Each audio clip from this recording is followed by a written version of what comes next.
Karnataka news beat follow ಮಾಡಿ, subscribe ಮಾಡಿ. ಶ್ರೀ ಗುರು ರಾಘವೇಂದ್ರ ಸ್ವಾಮಿಗಳ ತಪೋಭೂಮಿಯಲ್ಲೇ ರಾಯರ ದರ್ಶನ ಆಲ್ಬಮ್ ಸಾಂಗು ರಿಲೀಸ್ ಆಗಿದೆ. ಈ ಒಂದು ಪುಣ್ಯ ಕಾರ್ಯದ ರೂವಾರಿ ರಘು ಭಟ್ರು ಒಂದಷ್ಟು ಇಂಡಸ್ಟ್ರಿ ಭಕ್ತಿಪೂರ್ವಕ ಮಾತುಗಳನ್ನು ಆಡೋದಕ್ಕೆ ಕರ್ನಾಟಕ ನ್ಯೂಸ್ ಬೀಟ್ ಜೊತೆ ಜಾಯ್ನ್ ಆಗಿದ್ದಾರೆ. ಅವರನ್ನೇ ಮಾತಾಡಿಸ್ತಾ ಹೋಗ್ತೀನಿ. ಸರ್, ಮಂತ್ರಾಲಯದಲ್ಲಿ ಒಂದು ವಿಶೇಷ ಕ್ಷಣದಲ್ಲಿ ನಾವು ಭಾಗಿಯಾಗಿದ್ದೀವಿ. ಒಂದೊಂದು ಸಲ ಕೆಲವೊಂದು ವೇದಿಕೆಗಳಲ್ಲಿ ನಾವು ಮಾತಾಡ್ತಾ ಇರ್ತೀವಿ, ಇಂಡಸ್ಟ್ರಿ ಒಗ್ಗಟ್ಟಾಗಿರಬೇಕು, ನಾವೆಲ್ಲರೂ ಒಂದೇ ಕಡೆ ಸೇರೋ ಅಂತಾಗಬೇಕು ಅಂತ. ಜಗ್ಗೇಶ್ ಸರ್ ತುಂಬ ವೇದಿಕೆಗಳಲ್ಲಿ ಇದನ್ನು ಹೇಳ್ತಾರೆ. ಅವರು ಕೂಡ ರಾಯರ ಭಕ್ತರು. ಈ ಕೆಲಸ ನನ್ನಿಂದನೇ ಆಗಬೇಕು ಅಂತ ಅನಿಸಿದ ಪಾಯಿಂಟ್ ಯಾವಾಗ ಸರ್ ನಿಮಗೆ? ನಾನು ಹೇಳ್ತಾ ಇದ್ದೀನಲ್ಲ, ಆ್ಯಕ್ಚುಲಿ ಪ್ರೆಸ್ ಮೀಟಲ್ಲಿ ಹೇಳಿದ್ದೆ, ಮೊದಲು ರಿಲೀಸಿಗಿಂತ ಮೊದಲು ಹೇಳಿದ್ದೆ. ನನಗೆ ಮನಸ್ಸಿಗೆ ಅನಿಸ್ತು, ನನ್ನ ಹೆಸರು ರಾಘವೇಂದ್ರ. ನಾನು ಅಮ್ಮಂಗೆ ಹೆರಿಗೆ ಟೈಮ್ ಬರಬೇಕಾದ್ರೆ ರಾಘವೇಂದ್ರ ಸ್ವಾಮಿಗಳು ನಂದಾದೀಪ ಹಿಡ್ಕೊಂಡು ಬಂದಂಗೆ ಆಯಿತು ಅಂತ. ಸೊ ನನ್ನ ಹೆಸರು ರಾಘವೇಂದ್ರ ಇಟ್ಟರು. ಅದೇನೋ ಗೊತ್ತಿಲ್ಲ, ನನಗೂ ಮಠಕ್ಕೂ ಒಂದು ಡಿಫ್ರೆನ್ಸ್ ಸಂಬಂಧ. ಸುಬುಧೇಂದ್ರ ಶ್ರೀಗಳು ತುಂಬ ಯಾವಾಗಲೂ ಬರ್ತಾ ಇರ್ತೀನಿ, ಆಶೀರ್ವಾದ ಮಾತಾಡ್ತಾ ಇರ್ತಾರೆ. ಸೊ ಯಾಕೆ ರಾಯರದು ಮಾಡಬಾರ್ದು ಅಂತ ಅನಿಸ್ತು. ಬೇರೆ ಕ್ಷೇತ್ರಗಳದ್ದು ಮಾಡೋಣ ಮುಂದೆ. ಸೊ ಯಾಕೆ ಫಸ್ಟ್ ರಾಘವೇಂದ್ರ ಸ್ವಾಮಿಗಳು ಮಾಡಬಾರ್ದು ಅನಿಸ್ತು. ಇಲ್ಲಿ ಬರಬೇಕಾದ್ರೆ ಇಲ್ಲಿ ನಾನು ಸ್ನಾನಗೃಹದಲ್ಲಿರುವಾಗ ನನಗೆ ಯೋಚನೆ ಬಂತು, ಯಾಕೆ ಮಾಡಬಾರ್ದು, ಇಲ್ಲೇ ಇದೆ ಟೆಂಪಲ್ ಸರೌಂಡಿಂಗ್. ಸೊ ಅವತ್ತು ನಾನು ಡಿಸೈಡ್ ಮಾಡಿದೆ. ಇಮಿಡಿಯೇಟ್ಲಿ ಹೋದೆ. ಅದು ಏನು ಹೇಳ್ತೀವಿ, ಒಂದು ಬಾಂಡಿಂಗ್ ಗಮ್ ಹಂಚಿದೆ, ಹೆಂಗೆ ಅಂಟ್ಕೊಂಡು ಹೋಗುತ್ತೋ ಅದೇ ಥರ ಅದು ಎವ್ರಿಥಿಂಗ್ ಅಷ್ಟು ಈಸಿಯಾಗಿ ಆಯಿತು ಅಂತ ಹೇಳಿದ್ರೆ. ಗುರುಗಳು ಓಕೆ ಮಾಡಿದ್ರು. ಅಜನೀಶ್ ಅವ್ರಿಗೆ ಫೋನ್ ಮಾಡಿದೆ, ಬಾಬಿ ಮೇಡಮ್ ಫೋನ್ ಮಾಡಿದೆ, ನಾಗೇಶ್ ಅರ್ಜುನ ಫೋನ್ ಮಾಡಿದೆ, ನಾಗೇಶ್ ಆಚಾರ್ಯಗೆ ಫೋನ್ ಮಾಡಿದೆ, ನಾಗಾರ್ಜುನ ಎಲ್ರಿಗೂ ಫೋನ್ ಮಾಡಿದೆ. ಪ್ರತಿ ಒಂದು ಕಾಲಲ್ಲೇ ದೇ ಆರ್ ಅಗ್ರಿ. ಸೊ ರಾಯರ ಮಹತ್ವ ಆ್ಯಂಡ್ ಪವರ್ ಆ ಥರ ಅಂತ ಹೇಳಿದ್ರೆ ಇಟ್ ಇಸ್ ವಂಡರ್ಫುಲ್. ನೋಡಿ, ಇವತ್ತು ನೀವೆಲ್ಲ ಬಂದಿದ್ದಕ್ಕೂ ಅದೇ ಒಂದು ಕಾರಣ ಅಂತ ಹೇಳೋಕ್ಕೆ ಇಷ್ಟಪಡ್ತೀನಿ. ಈಗ ಗುರುಗಳು ಹೇಳ್ಬಿಟ್ರು, ಇಷ್ಟೊಂದು ಜನ ಮಾಧ್ಯಮದವರು ಫಸ್ಟ್ ಟೈಮ್ ನಾವು ಮಂತ್ರಾಲಯದಲ್ಲಿ ನೋಡ್ತಾ ಇರೋದು ಅಂತ. ಸೊ ಎಲ್ಲ ಒಳ್ಳೆಯದಾಗಿದೆ. ಇವತ್ತು ರಿಲೀಸ್ ಆಗಿದೆ. ಸಿನಿಮಾ ಕ್ಷೇತ್ರದಲ್ಲಿ ಕೆಲಸ ಮಾಡೋರು ಸಾಮಾನ್ಯವಾಗಿ ಗಿವ್ ಆ್ಯಂಡ್ ಟೇಕ್ ಪಾಲಿಸಿಯಲ್ಲೇ ನಂಬಿಕೆ ಇಟ್ಟಿರ್ತಾರೆ. ಈಗ ನಾನೇನೋ ಒಂದು ಕೆಲಸ ಮಾಡಿದ್ರೆ ಅದರಿಂದ ನನಗೇನೋ ಒಂದು ಪ್ರತಿಫಲ ಸಿಗಬೇಕು ಅಂತ. ನೀವು ಇಂಡಸ್ಟ್ರಿಗೆ ಕಾಲಿಟ್ಟಿದ್ದು ನಟರಾಗಿ, ನಿರ್ದೇಶಕರಾಗಿ, ಒಬ್ಬ ಸಿನಿಮಾ ಪ್ರೇಮಿಯಾಗೆ ಬಂದ್ರಿ. ಈ ಕೆಲಸ ಮಾಡೋದಕ್ಕೆ ನಿಮಗೆ ಒಂದು ದೊಡ್ಡ ಪ್ರೇರಣೆ ಯಾರಾಗ್ತಾರೆ? ನಾನು ಇದಕ್ಕೆ ನೀವು ಹಿಂಗೆ ಕೇಳಿದ್ರೆ, ಸೊ ಒಬ್ಬರು ಹೆಸರು ಹೇಳಿದ್ರೆ ಒಬ್ಬರು ಎಲ್ಲರೂ ಇದ್ದಾರೆ.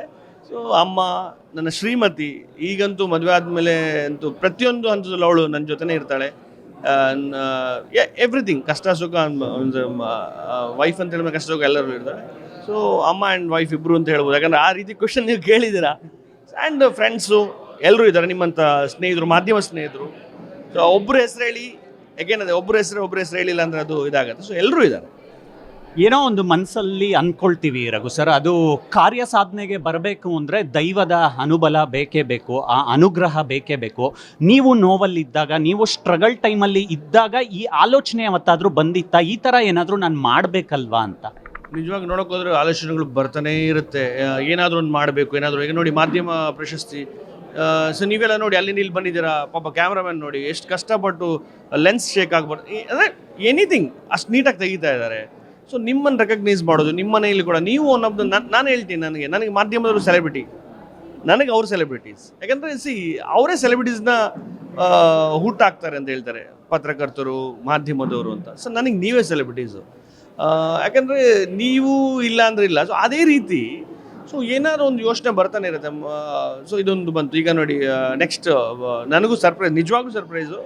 ಬಾಬಿ ಮೇಡಮ್ ಅವ್ರು ಹೇಳಿರೋದು ಆ ಥರ ಇನ್ನೂ 2-3 ಯೋಚನೆಗಳಿದೆ, ಥಾಟ್ಸ್ಗಳಿದೆ. ನಿಮ್ಮಂಥ ಸ್ನೇಹಿತರು ಅಡ್ವೈಸ್ ಕೊಟ್ಟರೆ ಅದನ್ನು ಸ್ವೀಕರಿಸ್ತೀನಿ.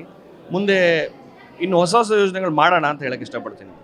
ಅಜನೀಶ್ ಲೋಕನಾಥ್ ಅವರು ನಮ್ಮ ಕನ್ನಡ ಚಿತ್ರರಂಗದ, ಭಾರತೀಯ ಚಿತ್ರರಂಗದ ಬ್ಯುಸಿಯೆಸ್ಟ್ ಸಂಗೀತ ನಿರ್ದೇಶಕರು. ನಿಮ್ಮ ಅವರ ಗೆಳೆತನದ ಬಾಂಧವ್ಯ ಹೇಗಿದೆ? ಸೂಪರ್, ನಿಜವಾಗ್ಲೂ ಗ್ರೇಟ್. 26 ವರ್ಷ. ಸೊ ತಾರೆ ಅಂತ ಸಿನಿಮಾ ಮಾಡಿದ್ದೆ, ಅಲ್ಲಿ ಅವರು ಬಾಬಿಯವರು ಮ್ಯೂಸಿಕ್ ಡೈರೆಕ್ಟರ್ ಆಗಿದ್ರು. ಆವಾಗ ಅಜನೀಶ್ ಅವರು ನೋಡ್ತಾ ಇದ್ದೆ. ಬಟ್ ಅದೇ ರೀತಿ ಯಾವುದಾದ್ರು ಸೆಲೆಬ್ರಿಟಿ ಶೋಸ್ ಆಗಿರ್ಬೋದು, ಯಾವುದಾದ್ರು ಈವೆಂಟಲ್ಲಿ ಸಿಗ್ತಾ ಇದ್ವಿ, ವಾಟ್ಸಪ್ ಕಾಂಟ್ಯಾಕ್ಟ್. ಅವತ್ತಿಂದ ಅವ್ರ ನಂಬರು ನನ್ನ ನಂಬರ್ ಒಂದೇ ಇರಿದೆ ಅಷ್ಟು ವರ್ಷದಿಂದನು. ಸೊ ಅದಿವತ್ತು ಪ್ರೂವ್ ಆಗಿದೆ. ಒಂದೇ ಕಾಲಲ್ಲಿ ನಾನು ಮಾಡ್ತೀನಿ. ಇವತ್ತು ರಾಯರಿಗೋಸ್ಕರ ಅವರು ಅದನ್ನು ಮಾಡಿದ್ದಾರೆ. ಇವತ್ತು ಅದು ರಿಲೀಸ್ ಆಗಿದೆ. ಸೊ ಇನ್ನು ಮುಂದೆ ಒಂದು ಮಾಡೋಣ ಅಂತ ಹೇಳಿದ್ದಾರೆ. So it's going good. ಯಾವುದೇ ಕಲಾ ಪ್ರಕಾರದಲ್ಲಾದ್ರೂ ಗುರುತಿಸುವಿಕೆ ಅನ್ನೋದು ತುಂಬ ಮುಖ್ಯ ಆಗುತ್ತೆ. ನಿಮಗೂ ಮಾಧ್ಯಮದವ್ರಿಗೂ ಒಂದು ಸ್ವೀಟ್ ಕೊಂಡಿ ಇದೆ. ನೀವು ಮಾಧ್ಯಮದವ್ರನ್ನ ಪ್ರತಿ ವರ್ಷ ಗುರುತಿಸ್ತೀರಾ. ಹೇಗೆ ಸಾಧ್ಯ ಈ ಫ್ರೆಂಡ್ಶಿಪ್ಪು, ಈ ಒಂದು ಕನೆಕ್ಷನ್ ಪಾಯಿಂಟ್ಗಳು? ಈಗ ನೀವಾಗಿರ್ಬೋದು, ನಿಮ್ಮ ಎಡಿಟರ್ ಆಗಿರ್ಬೋದು, ಕರೆಸಿ ನಮಗೆ ಹೇಳ್ತೀರ ಮಾಡಿ ಐಡಿಯಾಸ್ ಕೊಡ್ತಾ ಇದ್ದೀರಾ. ಸೊ ಎಲ್ಲ ಕೊಡ್ತಾ ಇದ್ದೀರಾ. ಸೊ ಆ ಮಾಧ್ಯಮ ಅಂತ ಹೇಳಿ ನಾನು 14-15 ವರ್ಷದ ಮಾಧ್ಯಮದಲ್ಲಿ ನನ್ನೇ ಒಂದು ಮಾಧ್ಯಮದ ಒಂದು ಚಾನಲ್ ಇದ್ದ ಕಾರಣ ಅದು ಆಟೋಮೆಟಿಕ್ಲಿ ಗೊತ್ತಲ್ಲ, ಕೊಲೀಗ್ಸ್ ಅಂತ ಹೇಳ್ತೀವಲ್ಲ ಎಲ್ಲರೂ. ಸೊ ಅದೇ ರೀತಿ ಆಗಿ ಬೆಳೆದಿದ್ದಾರೆ. And it's going on. ಇನ್ನು ಮುಂದೆನೂ ಹಿಂಗೆ ಇರುತ್ತೆ ಅಂತ ಹೇಳಕ್ಕೆ ಇಷ್ಟಪಡ್ತೀನಿ. ಕೊನೆಯದಾಗಿ ಕನಸು ಬಹಳ ದೊಡ್ಡದಾಗಿರಬೇಕು ಅಂತ ಹೇಳ್ತೀವಿ. ಲಕ್ಷ್ಮೀ ಗಣೇಶ್ ಪ್ರೊಡಕ್ಷನ್ನ ಮುಂದಿನ ಹೆಜ್ಜೆ ಟಾರ್ಗೆಟ್ಗಳು ಏನಾಗಿರ್ಬೋದು? ವರ್ಷಕ್ಕೆ 3 ಸಿನಿಮಾ ಮಾಡಬೇಕು ಅಂತ ನನ್ನ ಮೈಂಡ್ ಸೆಟ್ ಇದೆ. ಆಲ್ರೆಡಿ 2 ಲೈನಪ್ಪಲ್ಲಿದೆ. ಆ್ಯಂಡ್ ಆಲ್ಬಮ್ ಸಾಂಗ್ ಹೊಸಬ್ರಿಗೂ ನಮ್ಮ ಸಂಸ್ಥೆ ಪ್ರೊಡಕ್ಷನ್ ಮಾಡೋಣ, ಯಾವ್ದಾದ್ರು ಒಳ್ಳೆ ಪ್ರಾಜೆಕ್ಟ್ ಇದೆ ತೊಗೊಂಬನ್ನಿ ಅಂತ ನಿಮ್ಮ ಮಾಧ್ಯಮ ಮುಖಾಂತರ ಹೇಳಕ್ಕೆ ಇಷ್ಟಪಡ್ತೀನಿ. ವರ್ಷಕ್ಕೊಂದು 3-4 ಆಲ್ಬಮ್ಸು, 2-3 ಸಿನಿಮಾ ಮಾಡೋಣ ಅಂತ ಮುಂದಿನ ಯೋಚನೆಗಳು. ಅದಕ್ಕೆ ಮಾಧ್ಯಮದವರು ಎಲ್ಲರೂ ಸಪೋರ್ಟ್ ಬೇಕು ಅಂತ ಕೇಳಕ್ಕೆ ಇಷ್ಟಪಡ್ತೀನಿ. ಓಕೆ ರಘು ಸರ್, ಒಳ್ಳೆಯದಾಗಲಿ. ಒಳ್ಳೆ ಕೆಲಸಗಳು ಕಾರ್ಯಸಿದ್ಧಿಯತ್ತ ಹೆಜ್ಜೆ ಹಾಕಲಿ. Thank you so much. ಇವಿಷ್ಟು ಕೂಡ ನಟ ನಿರ್ದೇಶಕರು ರಾಯರ ಭಕ್ತರು ರಘು ಭಟ್ ಅವರ ಮಾತುಗಳು. ಕ್ಯಾಮ್ರಾ ಪರ್ಸನ್ ಗೋಪಿ ಜೊತೆ Mavalli Karthik, Mantralaya, Andhra Pradesh. Karnataka news beat follow ಮಾಡಿ, ಸಬ್ಸ್ಕ್ರೈಬ್ ಮಾಡಿ.